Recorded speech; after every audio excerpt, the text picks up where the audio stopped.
Just before we came on the air, former President Joe Biden's office announced that he has been diagnosed with an aggressive form of prostate cancer.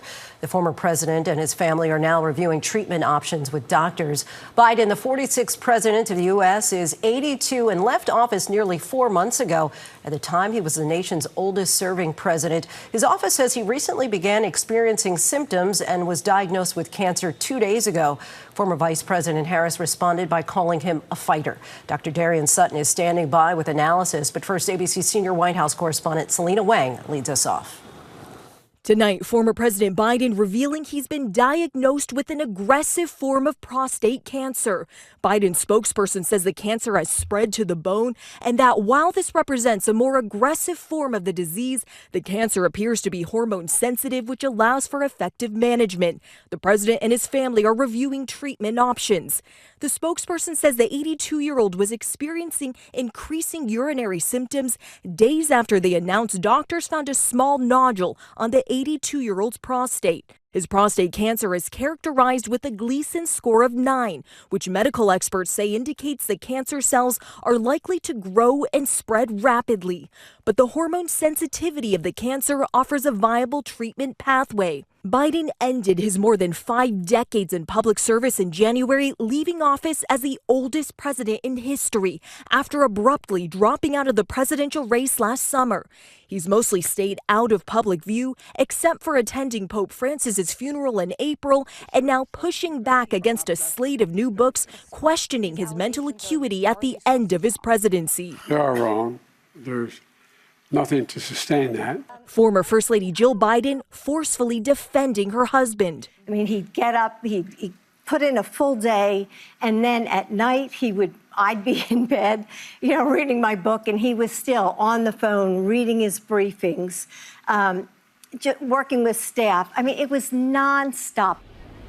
And a source tells us Biden is currently in Wilmington, Delaware, as reactions are pouring in from leaders, including from President Trump, who's posting on social media tonight that Melania and I are saddened to hear about Joe Biden's recent medical diagnosis. We extend our warmest and best wishes to Jill and the family, and we wish Joe a fast and successful recovery. Lindsay?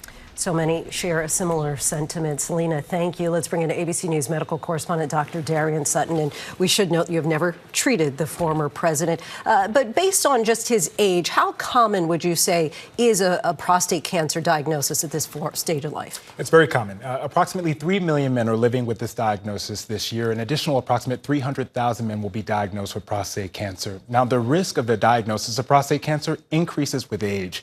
Approximately 60% of those who receive this diagnosis are over the age of 65. So this fits in line with that. But just another reminder of why it's so important to continue with screening, because most often an early diagnosis has the best outcomes. However, with metastasis and other factors as well as age and the medical history of the patient, that helps us to better understand the specifics of that risk. Of course, always important to stay updated with those tests.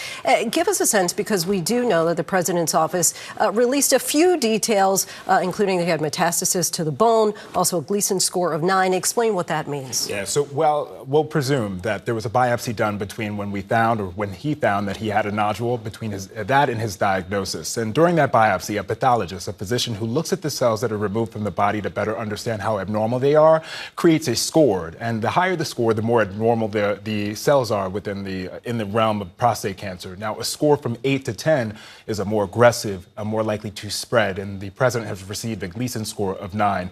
But beyond that, Lindsay, additional testing is done, not only to understand how spread of that cancer is, which is how we understand that it has metastasized or spread to the bone, but also hormone testing. Testosterone and other like hormones can stimulate the growth of cancer cells.